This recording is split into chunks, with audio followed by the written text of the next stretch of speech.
Buen día a todos. Es un gusto participar de este congreso académico y que dentro del mismo una de las cuestiones que se esté abordando en este respectivo bloque sea el asunto de la pobreza. Cuando uno comienza en el estudio, la carrera de economía, en las definiciones básicas nos hablan de el fin último de la economía, que es el bienestar, la satisfacción de las necesidades de las personas. Con eso iniciamos. Y varios iniciamos con la inspiración de contribuir al bienestar de las personas. Pero luego, avanzando, a veces nos perdemos en cuestiones técnicas o particularizaciones del mundo de la política monetaria, fiscal, las finanzas, etc. Y en ese sentido, es necesario que no perdamos de vista la cuestión tan absolutamente crucial de la pobreza. De ahí que sea tan relevante que haya un bloque con estudios al respecto. Y nótese que si ustedes buscan la palabra pobreza en libros de macroeconomía o de microeconomía, los libros con los que normalmente nos formamos, aparece muy pocas veces. Muy pocas veces. Eso es llamativo. Entonces, vamos en el marco de estas contribuciones con la presente investigación. Bueno, lo voy a estar en inglés, ¿no? Pero digamos, lo voy a traducir directo en español todo para hacerlo más ágil, ¿no? Pobreza multidimensional y monetaria en Perú, evidencia de su evolución, determinantes y el impacto de la pandemia. Nótese que dice their evolution, o sea, la evolución de ambas. Este paper ha sido realizado por mi persona en coautoría con Nicole Cáceres. Pues bien, vamos con la introducción. El asunto de la pobreza es un asunto muy fundamental, de hecho llama la atención a nivel internacional en este marco pues, de los objetivos del desarrollo del milenio. Puede haber mayores o menores discusiones en torno a ello, pero es sintomático el hecho de que el fin de la pobreza sea el primero de ellos. Asimismo, tenemos el contexto de la pandemia. La pandemia no solo es un problema sanitario, sino evidentemente tiene unas fuertes implicancias económicas, ha implicado retrocesos en múltiples áreas. En particular, en el caso del Perú, esto ha sido notable porque se hacía, pues, en cierta época, esas épocas ya han pasado, cierto triunfalismo optimista con el eslogan "El Perú avanza", y eventualmente que se está reduciendo la desigualdad, se está reduciendo la pobreza. Pero esto es simplemente porque con un concepto tal de línea de pobreza y con una cierta metodología, pues había gente que ya no estaba por debajo de esa línea de pobreza, entonces eran no pobres y parece que las cosas estaban funcionando. Pero como se ha apuntado en la ponencia anterior, hay una cuestión que no debe dejarse de lado, el asunto de la vulnerabilidad, o sea, cuando uno está cerca de la línea de pobreza, por ejemplo. Entonces, la pandemia ha sido un sacudón que ha sacado a flote las debilidades estructurales de la economía peruana. Coyunturalmente no hemos tenido crecimiento y reducción de la pobreza, pero hay unas debilidades estructurales. Y en ese sentido, de lo que se había avanzado bastante en la reducción de la pobreza durante años, lo que se avanzó rápido, se perdió rápido. Subimos de niveles de pobreza en torno al 20% a 30% con el impacto de la pandemia, a grosso modo, claro está. Ha habido luego de esto pues una cierta recuperación, pero es llamativo cómo nos impactó tanto. En ese contexto, el presente documento contribuye a la investigación académica presentando evidencia sobre los determinantes de la pobreza monetaria y multidimensional en el caso peruano, y por supuesto existen estudios previos. Por ejemplo, yo mismo con Milagro Quispe en 2017 realicé un estudio de que veía como una especie de puente econométrico entre el enfoque pobreza monetaria y el enfoque pobreza multidimensional, siendo que el enfoque pobreza monetaria reduce la medición de la pobreza a que eres pobre si estás por debajo de cierto umbral, y la pobreza multidimensional considera más dimensiones, como vamos a pasar a ver. Entonces, existen otros estudios, pero la particularidad de nuestro estudio es que considera el contexto de la pandemia, el impacto de la pandemia. Y me refiero al impacto diferenciado, porque obviamente que hay estudios sobre el impacto económico de la pandemia en el Perú, pero el impacto diferenciado de la pandemia en la economía peruana respecto de pobreza monetaria y pobreza multidimensional, por medio de un modelo de panel logic con efectos aleatorios. Bueno, esto va más rápido, lo que es la metodología. ¿no?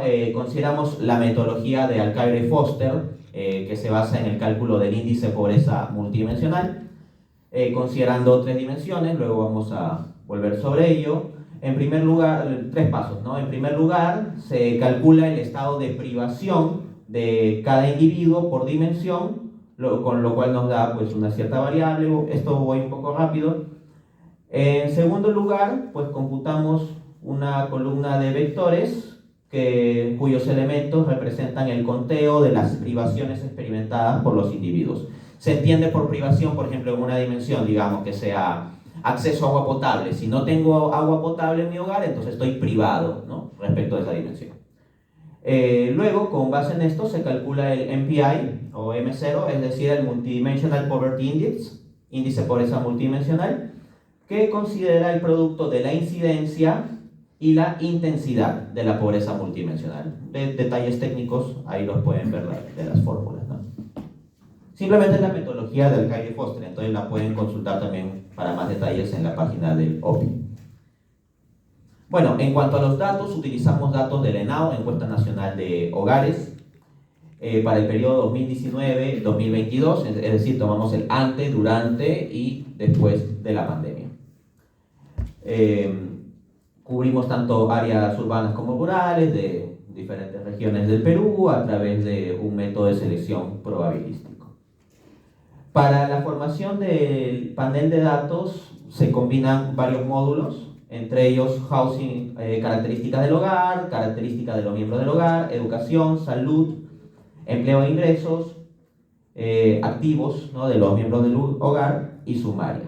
Siguiendo al Alcaire y Fan, consideramos todas las observaciones en cada ola, ¿no?, en cada ola transversal del panel. Esto nos da lugar a un panel desbalanceado. Ahora bien, ¿por qué no se tiene un panel balanceado? Porque cuando tienes un panel balanceado terminas perdiendo muchas observaciones, entonces preferimos tratar de abarcar más, aunque nuestro panel sea desbalanceado. Igual la metodología permite trabajar con esto y hemos hecho varios análisis de robustez con los resultados, ¿no? Bien, en cuanto a las dimensiones, rápidamente son 3: la educación, salud y estándares de vida o de calidad de vida. En la dimensión de educación se considera el nivel de educación del jefe de hogar y cómo van al colegio, ¿no?, o sea, la atención a la escuela de parte de los miembros del hogar en edad escolar. En cuanto a la salud, se considera aspectos como un centro de atención de salud, enfermedades crónicas y afiliación a un seguro de salud. En cuanto a estándares de vida, pues el combustible con el que se cocina, si es que se tiene acceso a agua bebible, el drenaje, la electricidad, el tipo de suelo, los activos y el acceso a internet. En concreto, acá está como el cuadro con las variables que hemos considerado y los puntos de corte, o sea, cómo consideramos privado a un hogar bajo determinada dimensión. Dado lo restrictivo que es el tiempo, no voy a poder entrar a cada uno, pero daré un ejemplo de cada dimensión, ¿no? Por ejemplo, en educación tenemos el nivel de educación del jefe de hogar. Entonces, ¿se considera el hogar privado? Sí, es que el jefe del hogar ha completado la educación primaria o un nivel de educación debajo de ello, ¿no? O sea, hasta la escolaridad primaria. Y su peso relativo es un sexto. Recuérdese que en los enfoques de pobreza multidimensional hay que dar ponderaciones para cada indicador. Luego, a ver, en salud, por ejemplo, enfermedades crónicas. El individuo sufre de una enfermedad crónica, artritis, hipertensión, asma, etc., con una ponderación de 1/9. En cuanto a estándares de vida, podemos considerar, por ejemplo, el tema del acceso a Internet, que hoy en día pues, es crucial para los individuos. Entonces dice, el hogar no tiene acceso a conexión de Internet. Entonces se considera privado. Así. Bueno, para cerrar con lo que corresponde a mi exposición, vamos a ver lo que es la evolución de la pobreza. En cuanto a la pobreza multidimensional, nosotros estamos utilizando un punto de corte del 33%, es decir, se considera un hogar multidimensionalmente pobre si es que tiene privaciones en la tercera parte de las dimensiones que hemos visto, ¿no? Entonces, se ha dado un ligero incremento del 27.56% en 2019 a 27.75%. Entonces, ¿hay un incremento de la pobreza multidimensional con la pandemia? Sí, pero es ligero. En contraste, cuando vamos a la pobreza monetaria, vemos que se ha incrementado del 20.77% al 27.06% durante el mismo periodo, alcanzando niveles no vistos desde 2010. O sea, hubo un retroceso como de una década en un año. Este contraste es interesante. O sea, ¿cómo es que la pobreza monetaria aumenta bastante con la pandemia, pero la pobreza multidimensional no se ve tan afectada? Ahí hay diferentes factores interviniendo. Uno de ellos es que las condiciones de la pobreza multidimensional, al basarse en las condiciones de vida de la gente, no cambian de forma tan radical como los ingresos. Por ejemplo, vino la pandemia, dejaste de tener agua potable, por ejemplo, o un hogar que no tenía agua potable comenzó a tener agua potable porque vino la pandemia, o una enfermedad crónica, comenzaste a tener una enfermedad crónica o dejaste de tener una enfermedad crónica.